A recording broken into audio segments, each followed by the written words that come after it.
Le calme avant la tempête.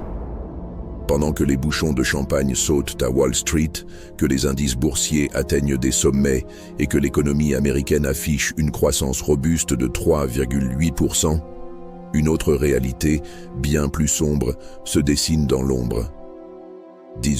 382 milliards de dollars. Retenez bien ce chiffre, c'est le montant total de la dette privée américaine, un record absolu. Les ménages n'ont jamais été aussi endettés, et comme nous allons le voir, la situation est bien plus tendue qu'à la veille de la crise de 2008. Le problème, c'est que la plus grande partie de cette dette est une bombe à retardement. Une dette invisible qui échappe complètement au radar des agences de crédit et des régulateurs.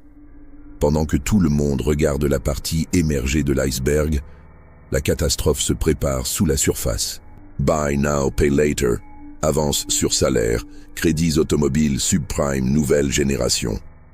Les Américains s'enfoncent dans un cycle d'endettement silencieux, facilité par de nouvelles technologies.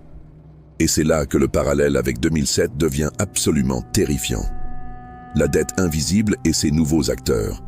Commençons par le phénomène Buy Now, Pay Later, ou BNPL. Des services comme Klarna, Affirm ou Afterpay vous proposent de payer un achat en 3 ou 4 fois sans frais. C'est tentant, n'est-ce pas? Sauf que c'est une porte d'entrée vers le surendettement. Ces microcrédits ne sont souvent pas déclarés aux agences de notation. Vous pouvez donc en accumuler des dizaines sans que votre score de crédit ne bouge, vous donnant une fausse impression de solvabilité. Ensuite, il y a les applications d'avance sur salaire comme Earnin ou Dave. Elles vous permettent de toucher une partie de votre salaire avant le jour de paie. Sur le papier, ce n'est pas un crédit. Dans la pratique, c'est un prêt à taux d'intérêt exorbitant, déguisé en frais de service ou pourboire. Des millions de personnes deviennent dépendantes de ce système pour joindre les deux bouts, créant un cycle de dette perpétuelle. Et puis, il y a les crédits automobiles. Le marché est inondé de prêts à risque accordés à des emprunteurs peu solvables avec des durées de remboursement de plus en plus longues, parfois 7 ou 8 ans, pour une voiture qui perdra la moitié de sa valeur en 3 ans. Beaucoup de ces prêts sont des bombes à retardement, exactement comme les prêts immobiliers à risque avant 2008. La différence, c'est que cette fois, la bulle ne concerne pas que l'immobilier. Elle est partout. Le fantôme de 2008. La titrisation. Maintenant, accrochez-vous. Si tout ce que je viens de décrire est inquiétant, ce n'est rien comparé à ce qui suit. C'est ici que l'histoire se répète de la manière la plus effrayante. Ça vous rappelle quelque chose, les subprimes? Ces prêts immobiliers toxiques qui ont fait s'effondrer l'économie mondiale en 2008? Eh bien, le même mécanisme est à l'œuvre aujourd'hui, mais à une échelle encore plus diversifiée. Ce mécanisme s'appelle la titrisation. Les banques et les institutions financières prennent des milliers de ces dettes, crédits auto, dettes de cartes de crédit, prêts BNPL, les mettent dans un grand mixeur financier, les reconditionnent en un produit d'investissement appelé ABS, Asset Backed Securities, et les vendent à des investisseurs du monde entier, comme des fonds de pension ou des compagnies d'assurance. Le plus inquiétant, 2340 milliards de dollars de ces nouveaux crédits ont déjà été titrisés en ABS. C'est exactement comme les subprimes en 2007. On a créé un produit financier complexe dont personne ne maîtrise vraiment le risque. Si les gens arrêtent de payer leurs voitures ou leurs achats Klarna, la valeur de ces ABS s'effondre. Et quand la valeur de ces produits s'effondre, c'est tout le château de cartes financier qui menace de s'écrouler avec. Exactement comme en 2008. La bombe tic-tac, l'explosion des défauts. Et cette bombe n'est pas théorique. La mèche est déjà allumée. Les défauts de paiement explosent et les chiffres sont alarmants. Jugez plutôt. Le taux de défaut sur les cartes de crédit a dépassé les 10% pour les plus jeunes emprunteurs. Un niveau record. Sur le front de l'automobile, 1,73 million de voitures ont été saisies l'an dernier.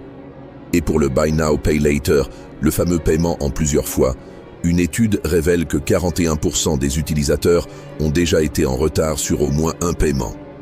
Derrière ces pourcentages, il y a des vies brisées, Des familles qui perdent leur voiture, leur seul moyen d'aller travailler. Des jeunes qui commencent leur vie d'adulte avec un fardeau de dette qui les suivra pendant des années. C'est une crise sociale silencieuse qui se met en place. Chacun de ces défauts de paiement est une petite fissure dans l'édifice des ABS. Et quand les fissures deviennent trop nombreuses, la structure entière s'effondre. La fenêtre grande ouverte, les fintech non régulés. Mais alors, comment a-t-on pu en arriver là? N'a-t-on rien appris de 2008? Si, bien sûr. Après la crise, on a massivement régulé les grandes banques. Le problème, c'est qu'on a renforcé la porte d'entrée, mais on a laissé la fenêtre grande ouverte. Cette fenêtre, ce sont les fintech, Klarna, Affirm, Earnin. Ces entreprises de technologie financière opèrent dans une zone grise réglementaire. Elles ne sont pas considérées comme des banques traditionnelles et échappent donc à la plupart des contrôles stricts qui leur sont imposés. Elles peuvent prêter de l'argent avec une facilité déconcertante, souvent sans vérification de crédit approfondie. On a donc un système à deux vitesses, d'un côté des banques ultra surveillées et de l'autre un Far West numérique où des milliards de dollars de dettes sont créés et échangés sans véritable supervision. C'est une faille béante dans notre système financier et c'est par là que la prochaine crise est en train d'entrer. La suite explosive. Résumons. Une dette privée record, bien supérieure à 2007. Des nouveaux types de crédits invisibles et addictifs. Le même mécanisme de titrisation toxique que pour les subprimes. Des défauts de paiement qui explosent et des acteurs non régulés qui alimentent la bulle en toute impunité. La crise de 2008 était centrée sur un seul secteur, l'immobilier. Celle qui se prépare et diffuse, cachée dans nos téléphones, dans nos achats du quotidien, dans nos voitures. Elle est plus insidieuse, plus complexe et potentiellement beaucoup plus dévastatrice. La suite pourrait être encore plus explosive que l'original. Cette vidéo vous a fait réfléchir? N'hésitez pas à la partager pour informer autour de vous. Abonnez-vous pour ne pas manquer nos prochaines enquêtes et dites-nous en commentaire ce que vous pensez de cette situation. Sommes-nous au bord du précipice?